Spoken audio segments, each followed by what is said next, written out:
Alors, oui, ça fait un moment.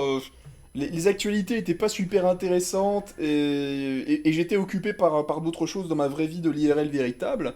Mais donc, voilà, aujourd'hui, j'ai un ami qui m'a envoyé un petit extrait d'un truc de RMC où on a un vieux connard de boomer de merde qui bosse dans la restauration depuis 40 ans et puis il se dit oh là là, ouin ouin, les jeunes ils veulent plus travailler, ouin ouin, tous des feignants, oh là là, on va leur donner la sieste, etc.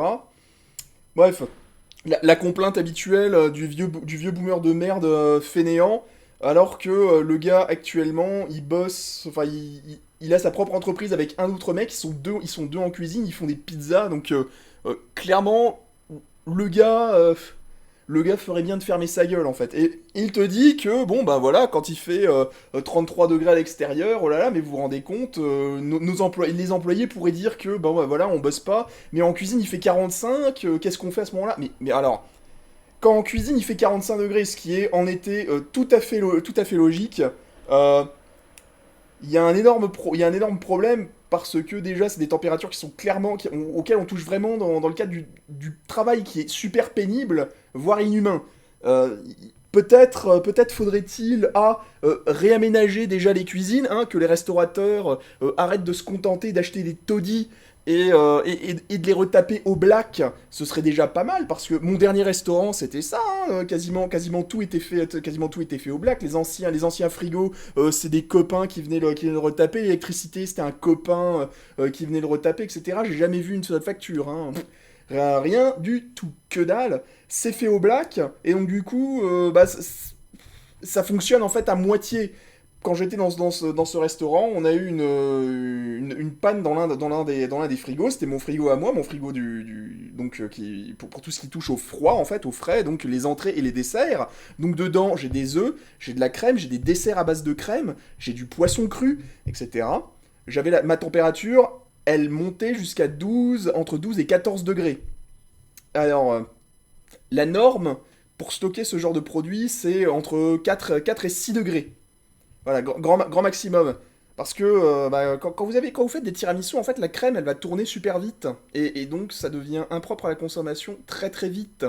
Voilà, idem pour tout ce qui est à base de préparation d'œufs, etc. Et bon, bah, voilà, hein, tout a été fait à la va-vite. Le frigo s'est cassé la gueule. Il a fallu attendre une semaine, pour que le patron fasse venir quelqu'un pour qu'il répare la bestiole.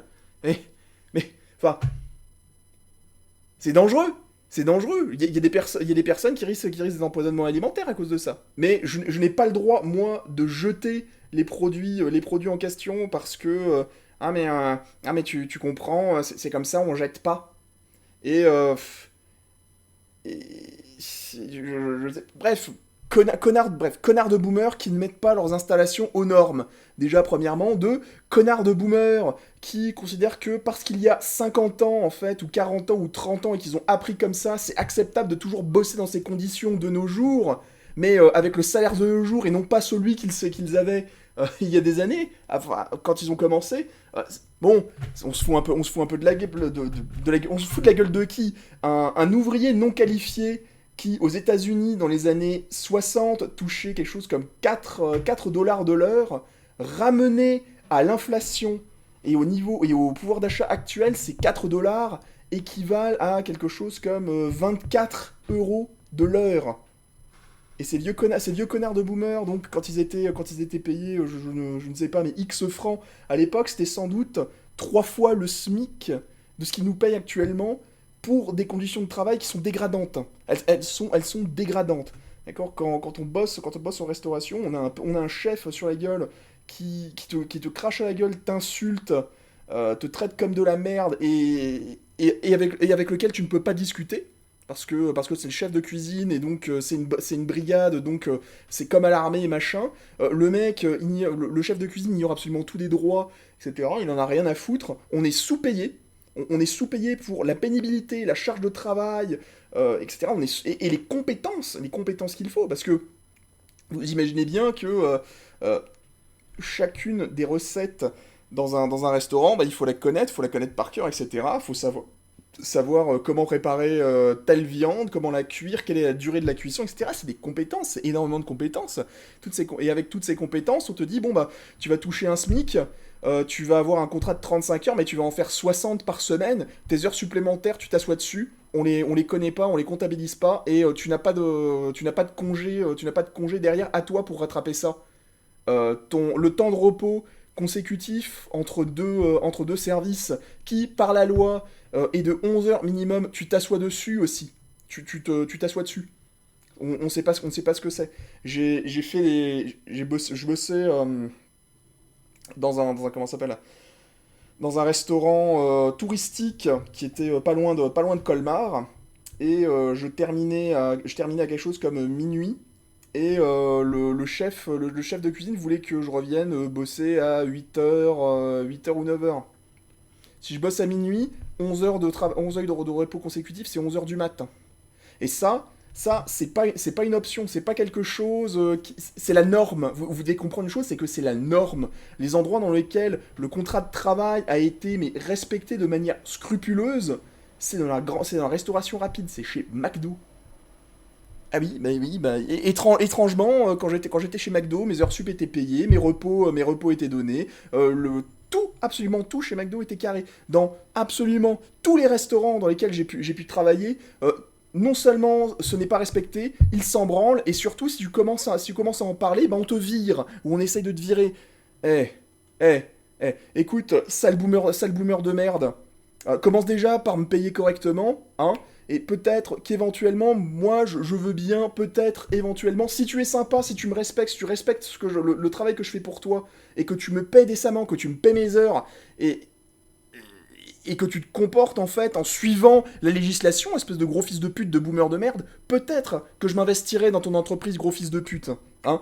Mais c'est clairement pas en faisant des oui, oh là là, les jeunes, ils veulent pas travailler, ouin ouin, on a du mal à trouver. Avant on trouvait, puis maintenant, oh là là, c'est difficile. Bah évidemment, connard, hein. Ah bah, toi, t'es sans doute, vu que t'es un patron, t'as sans doute voté néolibéral, hein, comme un putain de macaque, et ben voilà, là tu te prends l'autre penchant du marché libre, hein. C'est-à-dire que l'offre et la demande, si personne ne veut bosser dans ton entreprise de gros enculés, c'est peut-être que en fait, bah, ton offre elle est pas attractive, hein, faudrait peut-être la rendre attractive, faudrait que tu offres, bah ouais, des repos toutes les semaines pour tes employés, que tu les payes bien, que tu leur payes leurs heures, que tu respectes la loi, que la cuisine dans laquelle tu veux les faire bosser, bah, elle soit aux normes, hein, qu'elle soit bien entretenue, que tout fonctionne, parce que j'en ai plein le cul, j'en ai mais tellement plein le cul que moi, en tant que cuisinier, je dois passer des heures des heures dans le mois à faire de l'électricité, à bouger des meubles, à ceci, à cela. Je suis cuisinier, mec. Mon truc, c'est de transformer des matières premières, c'est pas de faire de la soudure, gros enculé. Hein? Quand est-ce qu'on va avoir des patrons qui enfin prennent soin non seulement de leurs employés, mais en plus de l'outil de travail, bordel de merde? Mais on s'assoit dessus. Mais évidemment qu'on s'assoit dessus. Et tout ça, c'est toujours les mêmes, c'est toujours les vieux connards de boomers de merde qui se plaignent, qui font payer le café 6 à 8 euros parce qu'ils sont sur une place bien foutue, mais par contre, ça va rechigner à payer ton plongeur plus de 10 euros de l'heure, alors que ce que fait un plongeur dans un restaurant, dans un restaurant touristique, c'est énorme. Ça fait gagner des heures et des heures et des heures. C'est un mec qui est utile, c'est un mec qui... le travail ne demande peut-être pas forcément une intelligence, mais il te fait gagner tellement de temps. Est-ce que vous savez combien de temps est-ce que je passais à la plonge dans le restaurant touristique que je me tapais? Parce que je me tapais mon service, bien entendu, je me tapais le nettoyage de la cuisine, je me tapais la plonge. Mais après chaque service, j'en avais pour 2 heures.